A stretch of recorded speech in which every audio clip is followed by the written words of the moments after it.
All right, Saturday morning dual stream with the great John Chapman. We got a lot to get to. It's the bye week, but man, stuff is starting to come into focus as we look at the Super Bowl picture. We'll get into all of it right now. Let's go.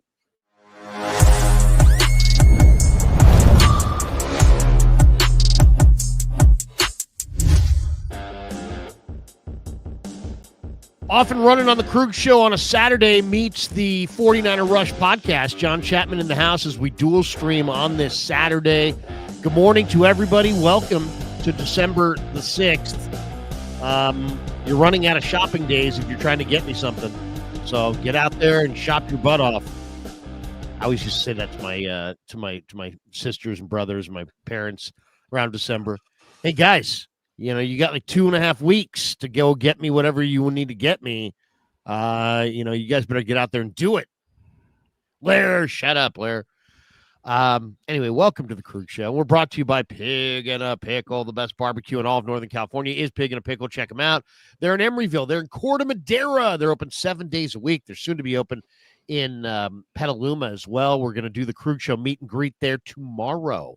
That's right, tomorrow, the Krug Show meet and greet at Pig and a Pickle. Check it out. Should be a lot of fun. We're expecting nothing. I mean, I don't know what we're expecting. I'll be there eating barbecue throughout the day. That's really all I can guarantee you. And we'll have some Krug Show merch to give away. We've got a Ricky Pearsall autographed mini helmet that we're going to give away as well. And thanks to all the Krug Show Army for coming out and supporting. Kev won't be in the house, but my wife's going to be there, and my two younger sons are going to be there. That's awesome. My wife said, "You're really going to debut me at a meet and greet?" And I'm like, "Yeah, what can I say, honey? It's like this is it. I mean, we're gonna go a little meet and greet here, and are you up for it?" And she said, "Absolutely. I want to meet the Krug Show group." So she will be in the house. Here is the flyer that we put together. Ooh. Look at that! Look at that! It's amazing. This is the last meet and greet. We had, I would say 25, 30 people show up. Dude, that's incredible, man. Kind of informal. It's a pretty small barbecue place inside of a really nice little mall there. And it's an outside mall. So stop by, say hello, get some barbecue, have a beer, have a root beer, watch some football. It's going to be the bye week, so whatever's on is on. And I'll just be hanging out. We'll be very informal. We'll give away some prizes. We'll chop it up a little bit. I'll be there all day. So stop by tomorrow in Corte Madera at any point, and we will have a Krug Show prize to whoever comes the greatest distance. Last time we had some guy come from the Oregon border. I'm like, are you kidding me? Yes.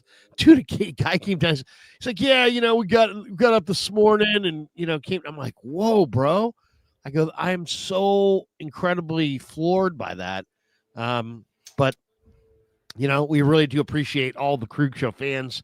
And we'll hopefully see a bunch of you there. So that's tomorrow. So thanks to Pig and a Pickle for being the title sponsor of the Krug Show. Also, thanks to Sleeper. We'll tell you about them. Thanks to Habbas Law. We'll get into that. Thanks to Sharp Corner Sports Cards and Collectibles. But first, let's get right into the Niners at the bye week. Something happened the other day that I caught my attention, and that was the Thursday night game went to the Lions. And I found myself not knowing who to root for because I know the Lions are the better team. And so my natural instinct is to say, hey, root for the Cowboys against the Lions and have the Lions put away. But then it's against everything I know and everything I've ever been taught to root against the Cowboys. So I didn't know what I was rooting for in that game. I bet on Denver well, that would really be something. Bet on Detroit. And they did cover the 3.5 pretty easily. But I wasn't sure who to root for. And then after the game yesterday, it was announced that Brian Branch ruptured his Achilles and is done for the year. And that is, even though it's a terrible break for Brian Branch and it's a terrible break for the Lions fans, it's an equalizing kind of an injury because this guy is one of the best, if not the best, DB in the country, in the nation. I think he's one of the best I've ever seen as far as coverage, hitting, instincts, feel, violence. He's got it all. This guy's a great, great player. Detroit just lost him for the year. So it kind of comes, puts it into focus that, you know what? It's wide open. It's a wide open deal. And especially with injuries, anything can happen. It's wide open. It's anybody's ball game. It's a war of attrition. And the Niners are very much in it.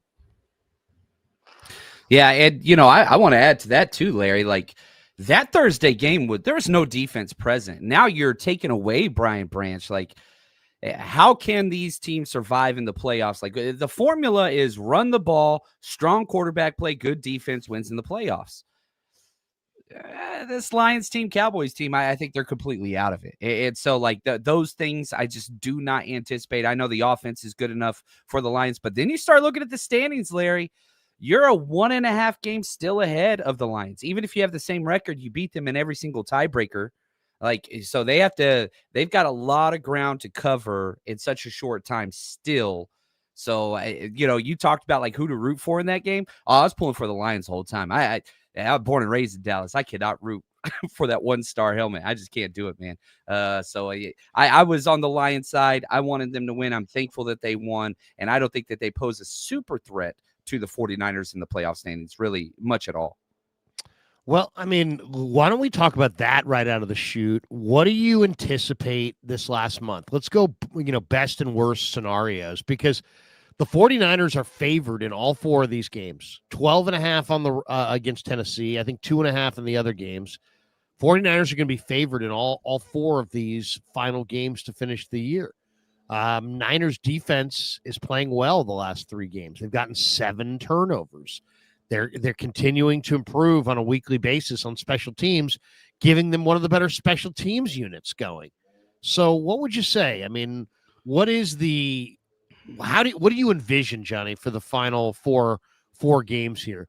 Is this going to be a real rude awakening, and we're going to get this?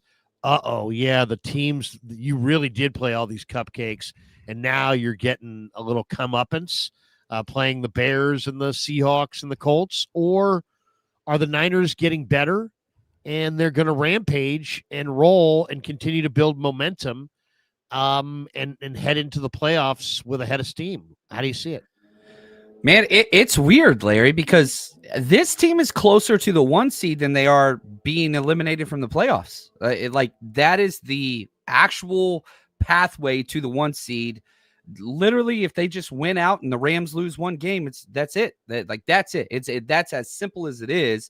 But winning 4 games, 3 of 4 are going to be tough games, but 3 or 4 at home. You're playing the worst team in the NFL, the Titans, off a bye week. You're traveling to Indianapolis, which is going to be a blast. We'll be out there for the 49ers Rush road trip. Going to be a good time. But Daniel Jones is not – he seems like a shadow of himself. How long is that injury going to play out? Like, what's that look like? So I think 2-2 is like, I'm going to ride the fence here. Like, that's probably the most likely scenario, which 100% cements the 49ers in the playoffs. If they get to 11 wins with their tiebreakers and conference wins, division wins, they're in, guaranteed 100%. But anything on top of that, you go 3-1, there's a very real shot at winning this division, because the Rams' schedule's not easy.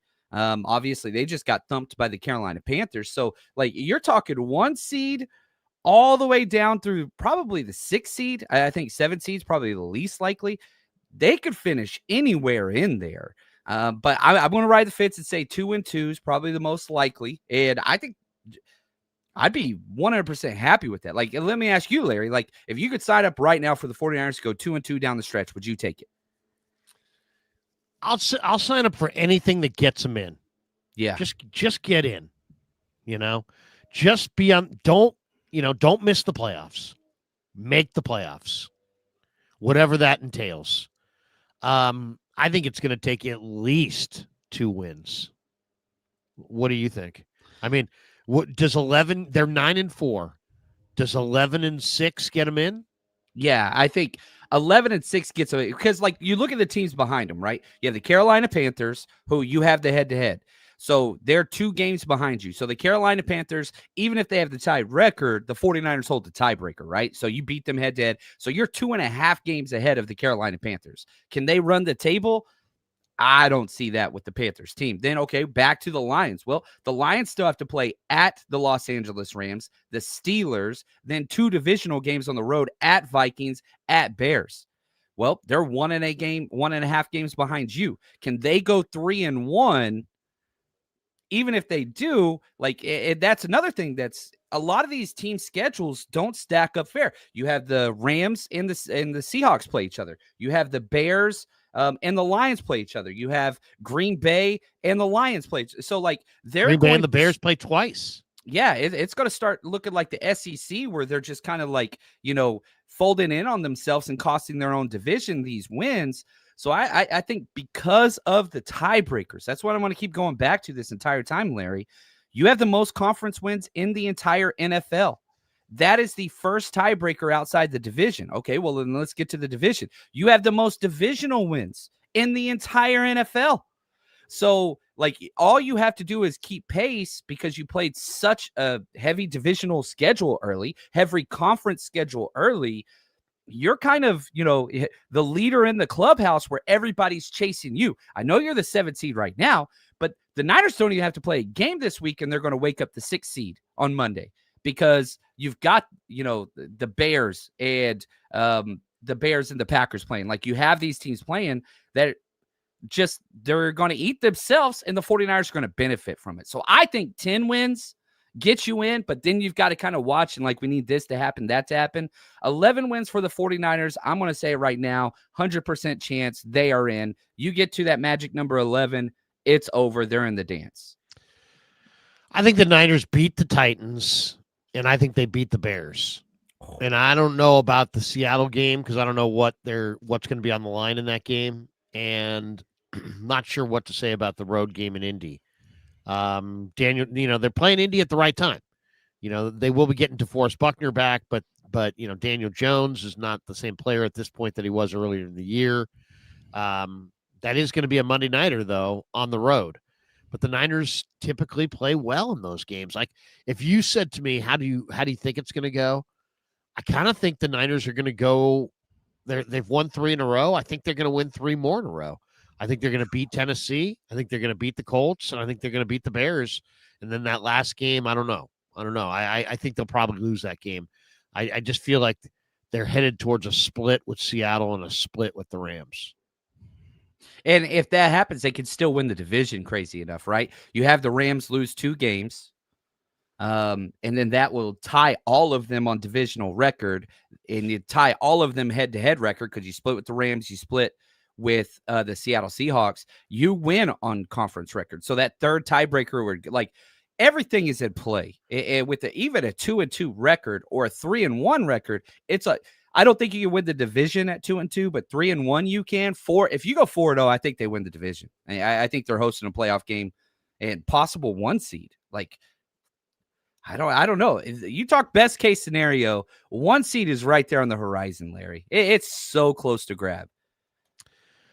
What's going to be interesting is I think Detroit's going to get in. I think Detroit's really good. Now they lost Brian Branch, but they go at Rams, home against Pittsburgh, at Vikings, which is looking very favorable right at this point, and then at Soldier Field in Week 18. Win and in type game. I think the Lions are going to win. I think they're going to win at least 3 out of 4 of those games. So, the question is, do they beat the Bears? And if the Lions win 3 out of 4, think the Packers out or the Bears out? I mean, somebody between the Packers, the Lions, and the Bears is going to be out. Agreed. And I look at the Bears' Final Four at Green Bay, home against Cleveland, home against Green Bay, at the Niners, home against the Lions. Now they're playing great. They're 1 seed right now. They've won 5 in a row. They've won 9 of 10. They're the number 1 seed. They're rolling. Here's the big question, and this is probably one of the biggest questions coming into the final month. Who wins Sunday at Lambeau? Now, Green Bay doesn't have Devontae Wyatt anymore, and Chicago's running the hell out of the ball. And that's the one thing that I think Green Bay's got the historical advantage. They've got the home field. The Bears don't have good feelings when they're going against the Packers because the Packers have owned them so much through the years. But these are not the Aaron Rodgers, Brett Favre Packers. And this is not, I'm kind of wondering. I kind of feel like a lot of people assume, you know what, Bears, Packers at Lambeau, the Pack's going to get this one. I don't know, man. I don't know. I mean, are the Bears going to go into Green Bay and just run right through them? The Bears' offensive line and their two-headed back of Monangai and Swift is looking great right now. I mean, really great. I'm always looking for. Monangai was your dude in the draft crush. I Oh, remember when we were going back and forth. And loved man, him. that you loved Monangai. Oh, I mean, he was just built low to the ground, tough as hell. Can't knock him off his feet. Contact balance for days. Production up the wazoo. I mean, how the Niners went with Jordan James in the 5th round with that guy still on the board is just beyond me. The question is, do you think Monangai would have got any snaps with this 49ers offense? I do. Kyle Shanahan. I think so. I really believe that if you've got talent, you get on the field.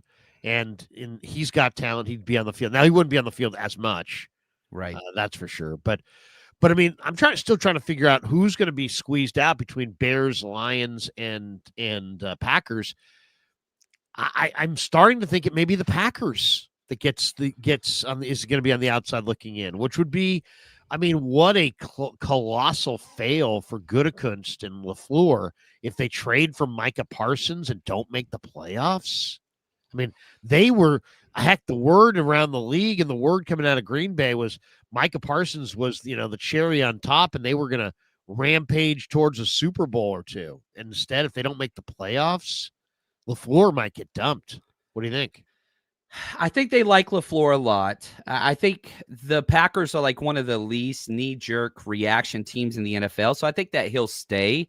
But, man, like Jordan Love he's a great quarterback. Like, he's got all the skills, he's got all the talent, he's got all the measurables, all those things. It's just when you watch him play, a lot of times I'm like, man, how good is this guy? And I wonder why a lot of the narrative around Brock Purdy isn't echoed around some of these other very inconsistent quarterbacks. Like, and I totally get it. Jordan Love passes the eye test, like to a T. But the routine plays that he misses out on just continuously. Now, and you could talk about, okay, 19 touchdowns, 3 interceptions. I totally understand that. I get it. The numbers, the eye test, I get it.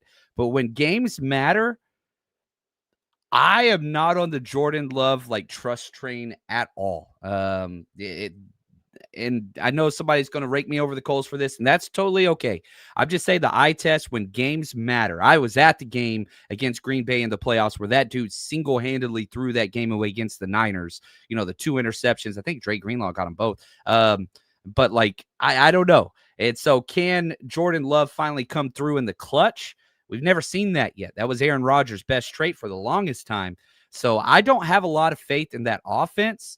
They've got all the tools. It's just, I don't know. We'll see how it goes. I kind of agree with you, Larry, that I think Green Bay could be the team on the short straw here in the NFC playoff race. Oh, you're muted, Larry. My bad. My bad. No, it's not your bad. I've got a little bit of a head cold, so I was blowing my nose. I muted myself. I forgot to unmute. So I apologize. I get this vibe around the Niners that they're on the verge of running the table. Now, maybe I'm wrong. Maybe my sense of it is wrong. I've been wrong before, as you guys know. But I just get that sense that they're going to run the table. Let's just say this. I don't get the sense that they're going to have any more just no-shows like Houston, where it was just like, oh, wow, they're just getting dominated. They're not in this game. Or like the Ram game, where it's just like, oh, my God, they're getting thoroughly outclassed here by the Rams. I don't think that's going to happen. I think they're going to keep it rolling. The Bear game is going to be really tough because the Bears have momentum running the ball. The Colt game is going to be tough because Jonathan Taylor is a really good running back. That Seattle game could be potentially tough just because their defense is really cooking right now and they're playing really well. The Tennessee game should be a one-sided, but even if it's not, just a win, any kind of a win there is fine. But I get the vibe with Purdy back. I don't know if you saw those numbers. This is actually pretty interesting. Let me see if I have We're going deep detective mode. I love it when Larry does this, man. I get excited. Yeah, well, seriously, this really caught my eye. Okay, the 49ers under Kyle Shanahan after the bye week. Wait for this, John. 44-19 coming out of the bye. 44-19. 2019, they went 10-3 after the bye. They won 4 straight to get it rolling. 21, they went 8-4 after the bye. 22, they went 9-0 after the bye. 23, they went. Let me see. It's on the next page. See what happens when you do photocopy. God, jeez. 7-2. 7-2 in 2023. Last year, obviously, they died after the bye. But in most years, when they've been decent, they roll after the bye week. Why do you think that is? I kind of feel like Shanahan is kind of a laid-back, low-key guy and lets these guys kind of find their own way in September and October. But I think he kind of demands that everybody, kind of refocus and get on the same page after the bye. I think he himself probably dials it up a little bit after the bye. I've heard a lot of his dialogue is, hey, look, even earlier this year, he's like, hey, we just want to hang around and then really get things rolling late in the year, and hopefully we're peaking towards the playoffs. Well, you know what? That's exactly what's happening right now. The 49ers are, are the Niners peaking, or did they get beat by the Rams and then they played 3 teams that aren't any good in Arizona, Carolina, and Cleveland? And they're going to have another one with Tennessee. And then they're going to get a rude. Are the 49ers going to get a rude awakening when they've played the better teams on their schedule or in the playoffs? And it's going to be like, oh, man, there's the slap of reality. Or are they going to be allowed to kind of cook and meld together, and they're going to be peaking in December and January like Robert Saleh and Kyle Shanahan envisioned at the beginning of the year? That's the real question. And I think there's indications, John, that this team is going to be peaking. And why do I say that? Tatum Bethune's coming back. Sam O's coming back. Yatir Gross-Matos is coming back. Eddie Pinheiro's coming back. They're going to get talent back. Their safety tandem of Malik Mustafa and Jair Brown, to me, I just see these guys are going to the moon right now. They're just getting better and better and better and better. They're getting better as a combo. Their communication's better. It seems like they're flying around. They're looking a little bit more. They're playing with a little bit more reckless abandon. They're having an impact on the game. I think those 2 young safeties development is a major positive. So I don't know. I see momentum building, but if you wanted to argue, you know what? It's not momentum. It's Arizona, Carolina, Cleveland, Tennessee. These teams are garbage. That's what we're seeing. I guess I'd have to listen to that as well. I would argue that there are 2 things that Shanahan does better than almost anybody in the NFL. One, December in playoff football. This dude is 8-4 in the playoffs with the 49ers. That is unbelievable. He's like a playoff win away from passing his dad all-time playoff wins. What Shanahan has done with the Niners in the postseason is unbelievable. Obviously, you don't have the Super Bowl win yet. That's the caveat there. But he has built a team to win when it matters most. This is the Kubiak Shanahan scheme. Run the ball, good quarterback play, strong defense. Now, the next thing that Shanahan does better than anybody is when you give him consistent tape to break down and to figure out the vulnerabilities, he is going to get you. All these teams now have so much game tape against similar defenses, similar offensive fronts, whatever, that he can find those vulnerabilities. Shanahan puts his players in positions to be successful when he doesn't have to guess. The scripted plays in the first half, in the second half, he's the best in the NFL at it. And so now that you have all of this tape from the 2025 season, Shanahan can draw up, get those little variants in, and he will change things. A lot of coordinators just stick with what they have all the time. Those little wrinkles that Shanahan brings into the game plan. And you always hear players talk about it like, oh, Shanahan knew this play was going to happen. He told us this play right here would score a touchdown because of this. And then it happens.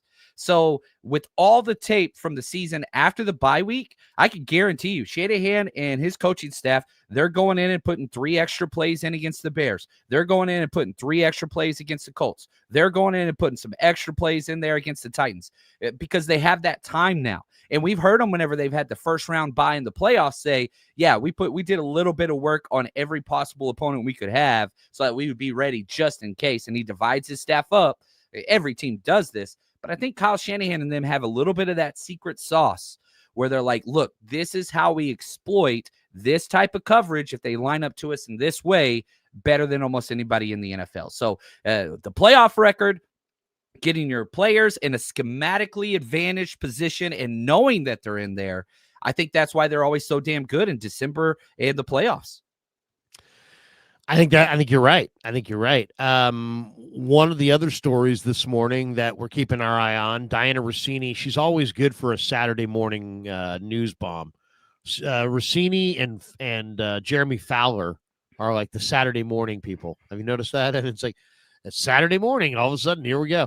And Diana Rossini says, expect these names to garner interest in the upcoming coaching cycle.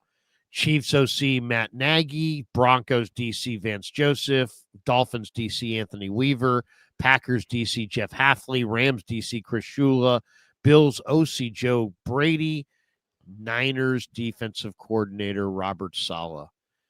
Are we looking? Robert Saleh was asked about it. He's like, of course I want a head coaching job, of course, and why wouldn't he? What do you think of the job that Saleh has done? Is he going to be a one and done guy for the Niners this year? I think Saleh's been incredible. Now, there's been some major hiccups. You brought up like the Texans loss and the Rams loss. Like I put those pretty much on Robert Saleh, and he even put it on himself where he's like, you had the Fred injury. I put way too much on these guys, and that was the problem versus the Texans game. Then he's like, okay, we're going to simplify and make everything kind of easy to read, make sure we get our calls right. Sean McVay goes out there and just takes him to the woodshed, but he found that balance. He's found that balance since replacing Fred and Bosa and all that kind of stuff, and he's kind of gotten his wings. So the first 3 games of the season, like all 3 of those wins, Robert Saleh was the architect of those wins. And then you look at like, man, back-to-back games, teams haven't scored in double digits. How many teams can say that? Not many. Robert Saleh. And special teams I'll throw in there as well. That's kind of the caveat there. So Robert Saleh, I'm saying A+ out of A+, but it hasn't been as like, okay, he deserves to win, assistant coach of the year. Should be in the running for it. I'm not sure he should win it. I don't think Robert Saleh is going anywhere this year. I think he's going to wait 1 more year minimum because he did not get to see what he could create. Big reason why he took this job. Nick Bosa, Fred Warner, right? The relationship with Kyle, all those things. He didn't get to experience that. What he's doing with this defense is awesome. Very reminiscent of the 2020 49ers, which got him the head coaching job last time. But what job out there, Larry, are you willing to walk? This is Robert Saleh's last chance at head coaching. Like this is the formula. You get 2 chances. You strike out there, you're done. Where are you going to go where you have a guaranteed quarterback, an ownership that is willing to do what's necessary to win and keep their damn nose out of the business? Is that opportunity presented itself yet? I don't see a quarterback with quality ownership becoming available. If it does, then maybe. But I ain't seen it yet. It's interesting. I thought about this the other day. If I was Robert Saleh, because I agree with you. I think you pegged that perfectly. It always appears like, oh, you'll get endless opportunities. No, he's already gotten one with the Jets, and it didn't work out. He's going to get one more. He's going to get one more. He's not, Kyle Shanahan might get 3 more jobs, but Robert Saleh probably only gets 1 more head coaching job, and then, so he's got to make it count. So it's like, I was looking at, who are the teams that are going to be looking for coaches? Well, the New York Giants. Okay. Do you want to go there? No, not with Mora, not with Schoen as GM. God, no. Do you want to go to the Arizona Cardinals if No. they fire Cannon? I don't think so. And then the rest of these are probably going to be AFC teams. Do you want to go to Tennessee? The team that's rumored to be interested in Robert Saleh is Tennessee. Do you want to go to Tennessee? Do you want to go to the Raiders? Do you want to go to the Browns? Do you want to go to the Jets again? No. Do you want to go to the Dolphins? So I think there's only one team, if I was Robert Saleh, that would make me go, yep, I'll go.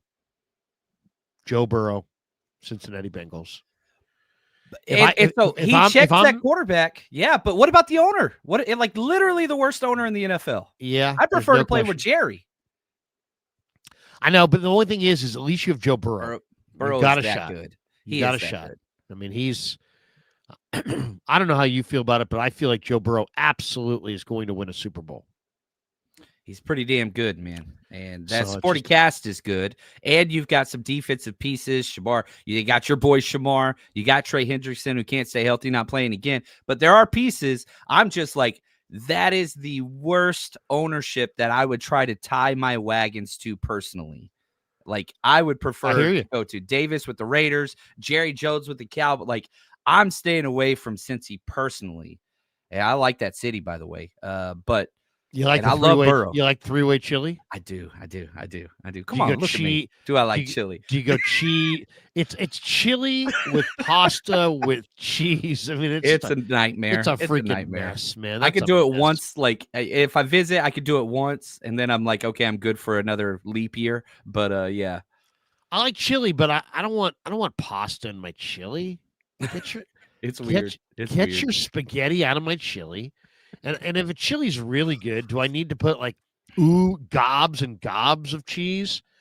A little bit of cheese, a little bit of cilantro, a little bit of red onion on the top, mix it all together. I want a spicy chili. But I don't need pasta in my chili. Come on, Cincinnati. Be better. Midwest cuisine, it's a different animal. Oh man, I mean, it's like, how fat do you need to be? We were having some pierogies up in Cleveland this past weekend. Oh, yeah, I was Cleveland. It looked good. It looked cold. It was a blast, man. It was freezing, but we were indoors most of the time besides the game. And so, yeah, food, cuisine, party scene. I was pretty impressed. I ain't going to lie. Cleveland showed up. Well, hey, you should promote your trip to Indy, right? That's the next one. What do you have a flyer going here? Man, we don't have it yet. We're still waiting on one contract to be signed for our tailgate party, but everything's set. We just haven't lock down the legality of it all. But yeah, so we're going to be in Cleveland for we're going to be in Indianapolis for the Monday Night Football game. We'll be throwing a party the day before. So that's Sunday party, 2 to 6, downtown, right across the street from the stadium at Tom's Watch Bar. That's going to be a blast. So we'll be indoors partying, watching all the other Sunday football madness, having a good time. And then we got an indoor tailgate right before the Monday Night Football game. We'll party indoors, all you can eat, all you can drink, all those things. Just go to 49ersrushroadtrip.com and then we'll walk across the stadium, enjoy the 49ers Monday Night Football win. So come out, 49ersrushroadtrip.com. This is our 8th trip this season, Larry, our last one of the regular season. I am tired. My wife is tired of me traveling, but we got one great party to throw again. We'll be out there Sunday from 2 to 6, and then before the game, tailgate party. Dude, I don't know how you do it, dude. It took me it took me like a month to recover from New Orleans. I was saying to Kev, the next week, I'm like, hey, bro, what if we traveled everywhere and we were going to another game this week? He's like, Dad, I couldn't do it. I can't do back-to-back trips like that. I need some time to kind of gather. So I'm with him on that. I'm great. I tip my cap to you. I don't know. I mean, I could be fired up for like 2 or 3 trips. By the time we get to the 5th trip or whatever, I'm like, oh man, I'd almost rather just sit on the couch. Yep. Let me share the screen. I think this is an interesting graphic I want to get your thoughts on. This is the Niners blitz rate by week. And I tried to make it as big as possible so you could see it there. I think this is really interesting. I'd love to have Robert Saleh on here. We could talk to him about like what he's thinking each week, right? Because the Niners lost Fred Warner. They lost Nick Bosa in the Arizona game, week 3. They lost Fred Warner in the Tampa Bay game in week 6. And look at what has happened to their blitz rate since Warner and Bosa went out, most specifically Warner. And look at what Robert Saleh has done. All right, so like if you're looking at this, you're looking at if you can't really tell, it's blitz rates on the left, and you have the weeks on the right. So that's the graph. First week against Seattle on the road, or Seattle they beat them in Seattle. They blitz 30% of the time. I think the next week in New Orleans when I was down there, 20 with Mac Jones at quarterback, but they blitzed Rattler, I think 29% in that game.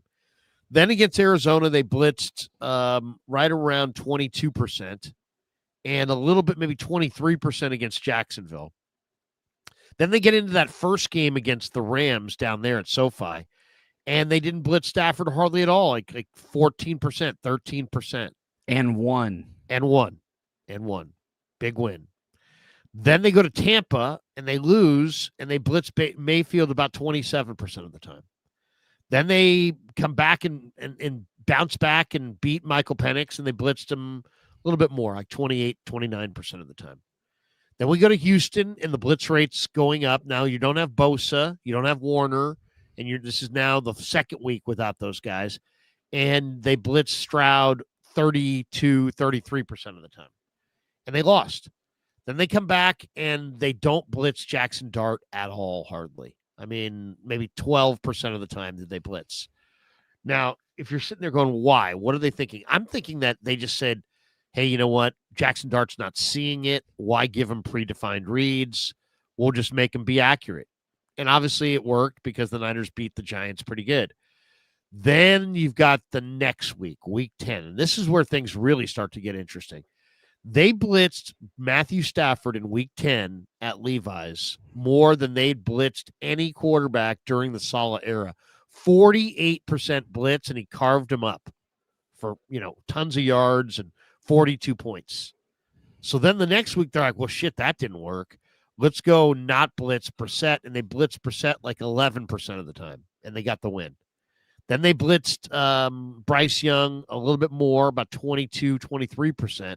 And then last week against Shedeur, the 49ers blitzed one time, their lowest single game total of the season. It's the lowest single game total of a blitz in the Shanahan era. And they beat Shedeur.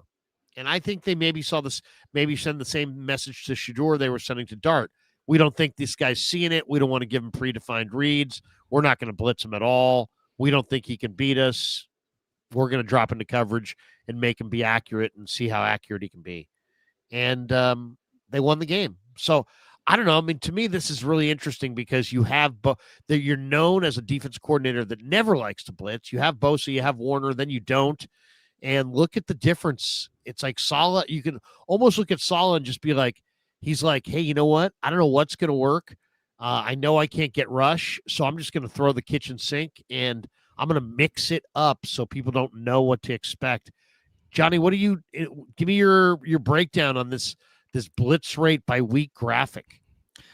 One, I think the Niners are a better team when they don't blitz because when they bring 5-6 man pressure, a lot of times they still don't get there. They're not an effective blitzing team, league lowest in sacks and by a considerable margin. So understand what you can't do. Don't try to overcompensate for your weaknesses that makes you deficient in other areas like coverage. You're not a great coverage team either. So when you play against bad quarterbacks, a la the Giants rookie, Jackson Dart, I know he's going to be great. He's not there yet. You play against Jacoby Brissett. You play against Shedeur Sanders. We're staying with base, and we're going to make quarterbacks perform above and try to take the game away from us. That's Robert Saleh's MO. Now we're playing against good quarterbacks, right? Matthew Stafford. We can't beat them in our base. We're going to blitz like crazy, which was dumb as hell. Never blitz Matt Stafford. He's one of the greatest quarterbacks the past 2 decades against the blitz. I have no clue what that game plan was. It was an absolute disaster. I said this earlier. McVay took Saleh to the woodshed in that Rams game. Then the first one, but in the second one. But in the first one, you didn't blitz, right? So don't give the answers to the test to Stafford. He's going to diagnose it. He's played against you too many times. McVay's going to know where the hots are and where the reads are. He's played against you too many times. So and I think that they have developed the new pathway / game plan to complementary football. Can you execute 5 to 6 successful scoring drives of 10 plays or more against this defense? If you cannot, we are going to win the game.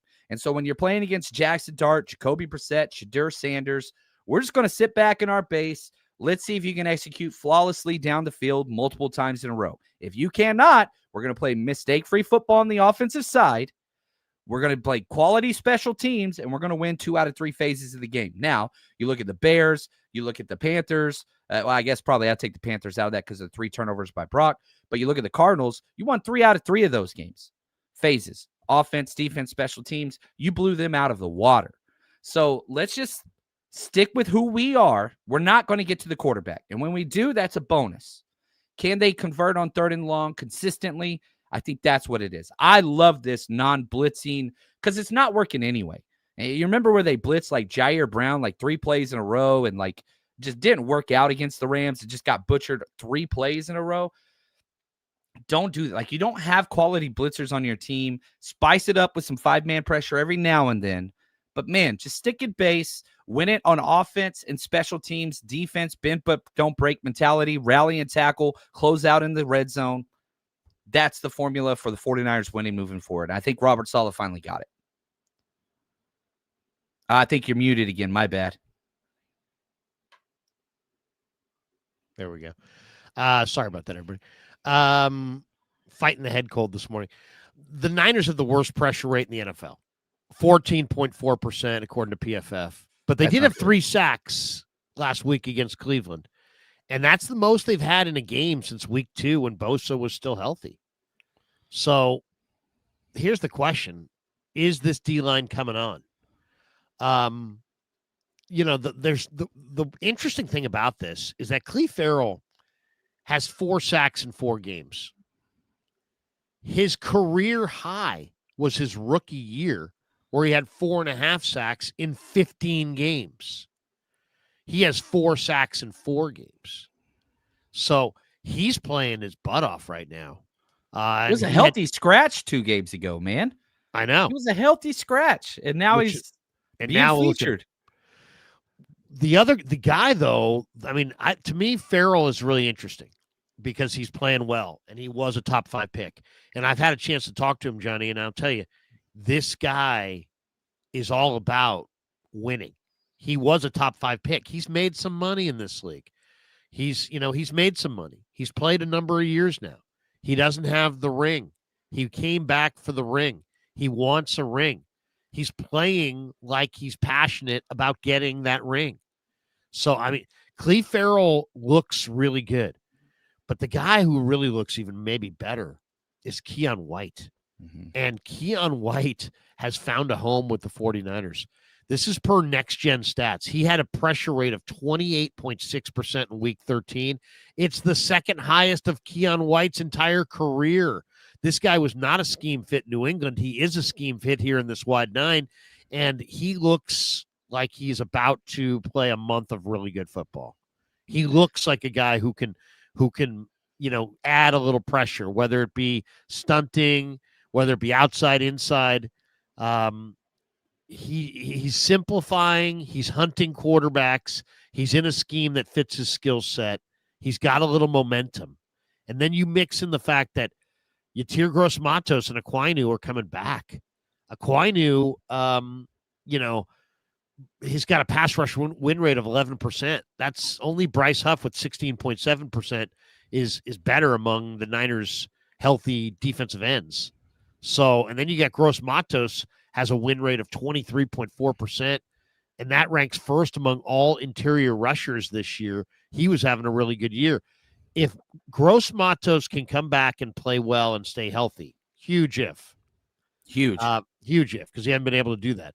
But if Sam Aquinu continues to get better, if Cleve Farrell continues to his scald, if Keon White continues what he's doing, is it possible that the 49ers are going to have enough heat up front to be better than we think on defense? What do you think? Yeah, I think Robert Saleh can get back to his true NASCAR package where, you started the season where you had 4 defensive ends out there on pass rush situations. Well, you had to kind of check that, and you did 3 defensive ends and 1 defensive tackle since all the injuries at the defensive end spot. Now, let's say you get back to that, and you can put 4 DNs out there. That helps your defensive tackles because you're taking away another 20-plus snaps away from them, so they're fresh on base downs. So that it's kind of a domino success effect of, look, your defensive tackles are going to get better because now they're fresher because they don't have to go out there and rush the passer, which they're not good at. Even Alfred Collins, who I think is probably the best, like, he's not a great pass rusher at this point in his career. You give me 4 defensive ends out there, that's going to increase the pressure rate. It's going to increase the defensive tackle run stop rate. Like, those are things that he can accomplish, which is how they built all through training camp, preseason, early part of the year, until you just, lost 4 out of 5 of your defensive ends. Get back to that now. Keon White's established himself. Cleveland Farrell's established himself. Are they, Mikael Williams and Nick Bosa? No. But who is? Those are 2 first-round draft picks. You're getting the damn job done. Next man up mentality is a very real thing in the football locker rooms. And if Yetur and Samo can return and play at the level that they were, yes, Larry, I think I don't think it's going to be a top flight defense, but it's going to actually be acceptable in the pass rush department. And I think good things can come from that. Be something else, man. It would be absolutely something else. How much do you believe in the 49ers redone special team unit? As much as I believe in, I don't know, you put it, the Cowboys being a terrible run franchise, that Texas is better than Texas A&M. I'm going to put it up there with all that. Sorry about that, Larry. I love you, man. It's unbelievable what they have done on special teams. And I think that's the secret this year, because again, you win 2 out of 3 phases, you win the game. The 49ers have lost the special team phase nonstop for 8 out of 9 years. This is the first year where they are taking advantage of team. The 49ers offense started the ball on the opposite of the 50 6 times against the Browns. 6 times they took the first snap on the other side of the 50. Most of that was because of special teams. Hidden yardage is a very real thing. Special teams is killer. It has been fun to watch, man. And hopefully it continues. We're going to move over to KMBR and do an hour. I'm going to do an hour from 10 to 11. John's going to be my guest at 10:15. So we're going to do that. But couple quick thoughts on the college thing. BYU and Texas Tech underway in the Big 12 championship game. Texas Tech is 11-1. BYU's 11-1. BYU's good, and they're up 7-3. They were up 7-0 early, but now it's 7-3. I got to think Texas Tech's going to win that game. Give me your winners today. BYU, Texas Tech. Who do you got? Again, I'm a diehard Longhorn, so all of these are going to have a diehard Longhorn slant, so I apologize. I'm going Tech, man. If you can't get your grades up, get your guns up. That's what we say in Texas, and hopefully they win this one and helps out Texas get into that playoff, which they have very slim chance, so I don't think it's going to happen, but Texas Tech wins that one. Yeah, if you're a Niner fan looking ahead to the draft, go watch Texas Tech's D-line. They got a great guy, Skyler Howard Gill or whatever his name is. He's pretty good. 3-name guy up front. Georgia, Bama, SEC championship, 1:00 West Coast start on ABC. Georgia's 11-1. Bama's 10-2. Who do you got? Go Dogs. Go Dogs. Dogs are a 1.5 point favorite. I agree. I think I like Georgia in that one. Indiana, Ohio State, game of the year, maybe. Number 1 against number 2. They're both 12-0. Big Ten championship. They'll play this one at a neutral site, Lucas Oil Stadium in Indy. It's going to be packed with Hoosier fans, man, and the Buckeyes are 4-point favorites. How do you see this one? Buckeyes have more pro talent. Indiana, I think, is the better coach team. Mm-hmm. How do you see this one? I want Indiana to win so bad. I really, really do. I just don't think – I think Ohio State's just too talented, man. But I want Indiana to win really, really bad. But if I'm going to be honest, I think Ohio State's just too stinking talented, man. Yeah, I just think, they're on a different level. They're just on a different level. And then ACC championship game, Duke and Virginia at Bank of America Stadium there in Charlotte. UVA 3.5 point favorites. They're 10-2. Duke's got a hell of a quarterback, Darius Mensah. He's got 28 touchdowns, 4 picks. Duke's 7-5. I saw Duke live earlier this year take Cal apart. What do you think? I the fighting Shanahans, the Duke Blue Devils, baby. I'm taking them on the upset on that one. Okay. That quarterback is real. Let's hit our 5 supers. We should tell everybody that the Krug Show is brought to you by Sleeper, all of our friends at Sleeper. Thanks to Sleeper for being a proud sponsor of the Krug Show. Sleeper's fantastic, great platform, fantastic. If you're looking to, be involved with some, you want to be involved, but you just don't want to, you don't want to, get too deep into it. Man, I think Sleeper is fantastic. 49er football season is presented by Sleeper. It's the fastest growing fantasy platform in the world. It's a one-stop shop. You get blazing fast news, real-time stats, group chat, season-long leagues, and of course, Sleeper picks for daily fantasy. Use promo code Larry. Sleeper will match your first deposit up to $100. Links in the description. Terms and conditions do apply. And thanks to Sleeper for being a proud sponsor of the Krug Show. And also thanks to Habbas Law. They will fight to make it right. Habbas Law is amazing. 1-800-INJURED. They will fight to make it right. HabbasLaw.com on the web. HABBAS law.com. They're a fantastic sponsor of the Krug Show. Great lawyers, and they're rooted right here in the community. They do a lot of great stuff, so thanks to them. All right, let's hit our supers, and then we'll bolt for the door. Here we go. We got 6 of them in the house. Here we go. We got this one. Oscar, two of my top 49er content creators, rest up 49ers. There we go. Actually, we skipped that one. We skipped one here. No, that was it. That was number 1. Number 2, the Shrek. Shout out to Pig in a Pickle. Had brisket and potato salad. Nice. Thank you. Brisket for the win, man. There you go. Tommy Huxley in the house. John and Larry warms your soul like red beans and rice. Love red beans and rice. Y'all making me hungry on here now. I'm telling you. Kimbro says, at a birthday party for my son, just wanted to jump on real quick to say I appreciate you guys and what you do. Great stuff, guys. Thank you, man. Appreciate that. That's really nice. Kalba is in the house. He said, guys, need some fantasy advice. I see St. Brown. I sat St. Brown because I wasn't sure if he'd be able to go. Do you replace him with Debo at Minnesota or Xavier Worthy at home against Houston? Thanks in advance. I think I'd probably go with Debo. Yeah, same here. Against that defense, like it's boom or bust, but that's what Debo is. You got him. This is what you're using them for. That Houston defense is for real, so I could see a low-scoring game there. Dale says, North Dakota State, watch Bryce Lance, way better than Trey. Yeah, he's a 6'4" receiver who's probably going to go pretty high in the draft. Yep. SF49er Brian, update on Eddie P or Juice. Eddie P is going to be back after the bye. Juice is also coming back. He's got fractured ribs, but he is going to be back. I don't know if he'll be back for Tennessee or the game after. But that's going to do it for us.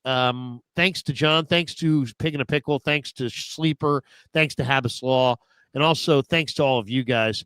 Join me on the Krug Show for, once again, the meet and greet. We'll be there tomorrow in Corte Madera. I'll be there all day watching football. Thanks to Johnny. Join me on KMBR. We're going to go over there right now. We're going to start in about a minute. John's going to join in about 15. We'll talk more Niners on the radio. So that's going to do it for us. Thanks to you all. Have a great Saturday. Go Niners.